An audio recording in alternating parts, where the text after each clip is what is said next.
Hello everyone, welcome to my YouTube channel. My name is Witness Mdaka. I am a businessman, a property investor, as well as the author of It's More Than Just Money, a guide to escaping the red race and building generational wealth. Now, I want to have a conversation with you, especially if you're young, you're starting out in your career, and most probably even if you are in your career already and you want to step it up and move on to the next level. So most of the time it doesn't really matter where you are, whether you're starting or you're already far advanced. It's never too late for you to be exposed to information. Now, as an employer and as a businessman and someone who's running a property company, I've looked at several things over the years as I was running my business and building my portfolio, and realized that there's a lot that we overlook, especially as young people starting out in our career, and maybe even people that are slightly older. We focus so much on our skills, developing our skills, getting better at what we do, but ultimately forget that it is not just about the skill that one has. Let me ask you a question. Have you realized that in the workplace, there are people that are constantly upskilling themselves, people that are constantly getting better at what they do, maybe even going to school, getting other opportunities in terms of studying further, and even getting their MBAs. But those people do not seem to advance further than where they are in their careers. Why is that? Why is it that one person would succeed and another person would not fail? Would fail rather.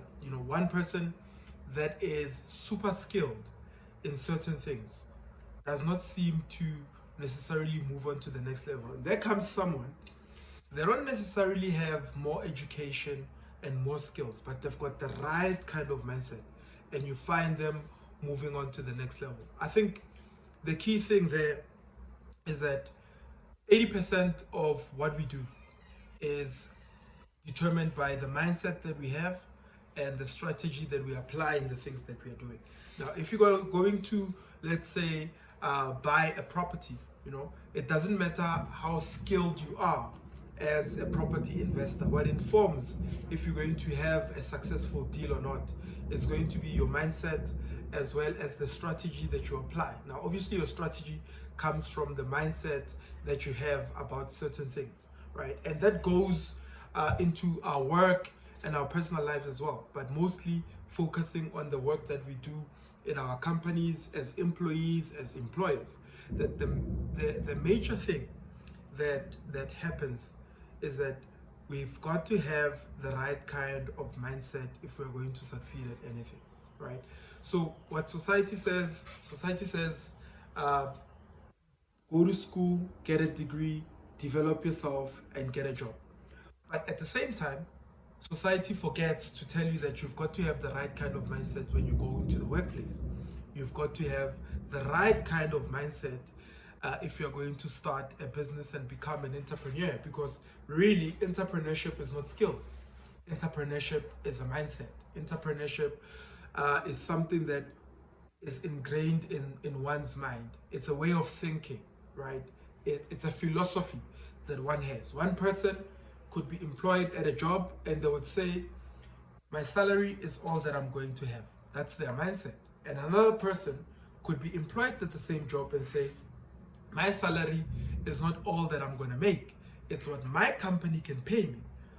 But I can make more doing other things elsewhere. I could be selling something else. I could be offering certain services outside of my company, right? That is entrepreneurship. That is a mindset, right? And major things that determine how our mindset works are the things that we are exposed to. Now, there are three things that actually determine one's mindset that we actually have to be aware of, whether we are starting out in our career or we are far advanced in our career. The first thing is what spectacles are you wearing? What spectacles are you wearing? Now, that simply talks about your worldview. How do you see things? How do you view the world around you? What sort of information are you exposed to that informs how you see things in life, right? What places have you been to? What have you seen? And how does that influence the way that you think about certain things, especially globally, right? So the question would be, what spectacles are you wearing? Now, if I take these right now, they are dark and they're a bit bluish, right? And I put them on. Absolutely, right now what is happening is that my view of things has changed. I see differently than when I don't have them on, right? It is a little bit darker now. It's no longer as light as it was. So meaning my view of things has changed, right? And then if I was to take them off, right, and put on clear spectacles, right, what I would see would be clear. Now, if I put on orange spectacles, obviously what I would be seeing at that particular moment in time would be orange.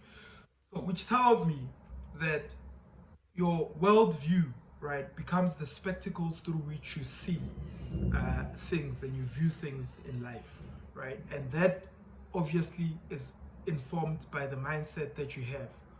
Or those two actually work hand in hand. Your worldview can actually determine the mindset that you have. Your exposure in life can actually determine the mindset that you have. Now, how you see things now becomes the most important. Now, there are people who go out and see opportunity all over. And what happens? Opportunity always comes their way. Now, we call it the blue t-shirt effect, right? So if you buy a red car, a red Nissan car, what ultimately happens is that everywhere you go, you will see a Nissan and you will see a red Nissan, right? But it's mainly because now your view of things around cars is now fixated on this car that you have just bought, which informs how you see things pertaining to cars. Now, the second thing is, what are you reading? Now, whether you like it or not, the information that we are exposed to. Now, I've written this book, It's More Than Just Money, a guide to escaping the rat race and building generational wealth. Obviously, this book was written with the idea to nudge people into action, especially in the entrepreneurial sphere, help them to think correctly in terms of their mindset, and help them to build generational wealth for their families, starting from minimal income, right? There are people that believe that you have to have a lot of money to start investing. You have to have a lot of money to start investing in property.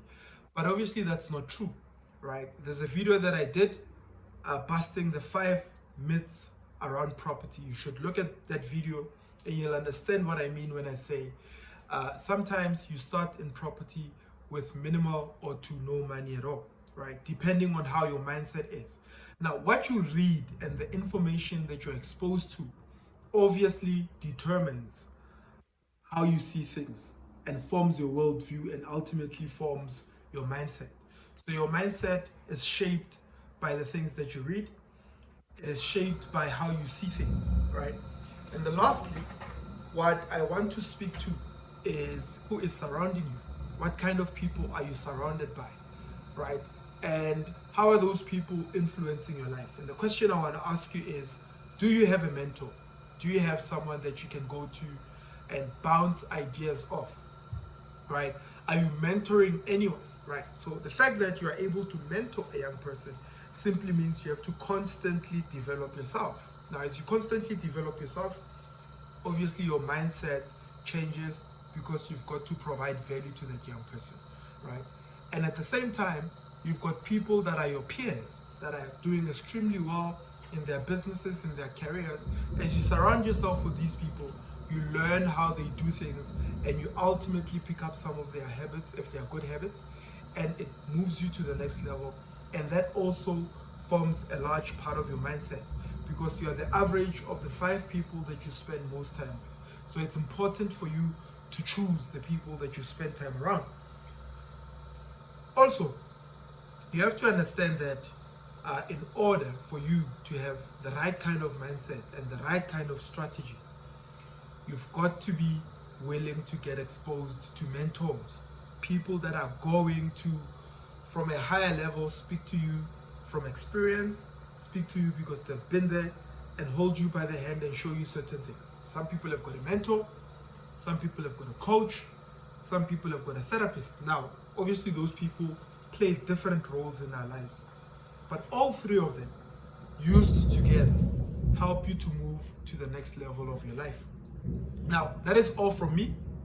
The fact that 80% of what we do is informed by our mindset and our strategy, right? It's 80% mindset and strategy and only 20% skills, right? Skills from, although we have to go to school, we have to develop ourselves, we have to attain certain skills. Ultimately, our mindset is the one that determines whether or not we become successful. There are people who've got degrees, lots of degrees, but they haven't reached the point where they're able to convert those degrees into something bankable. Now, that speaks to the mindset that that person has, right? So it's important for you to form the right kind of mindset, because mindset and strategy form 80% of what you do, and 20% of it is the skills that you have and that you acquire. Right? Thanks for tuning in. If you haven't subscribed, subscribe to my YouTube channel. Peace out.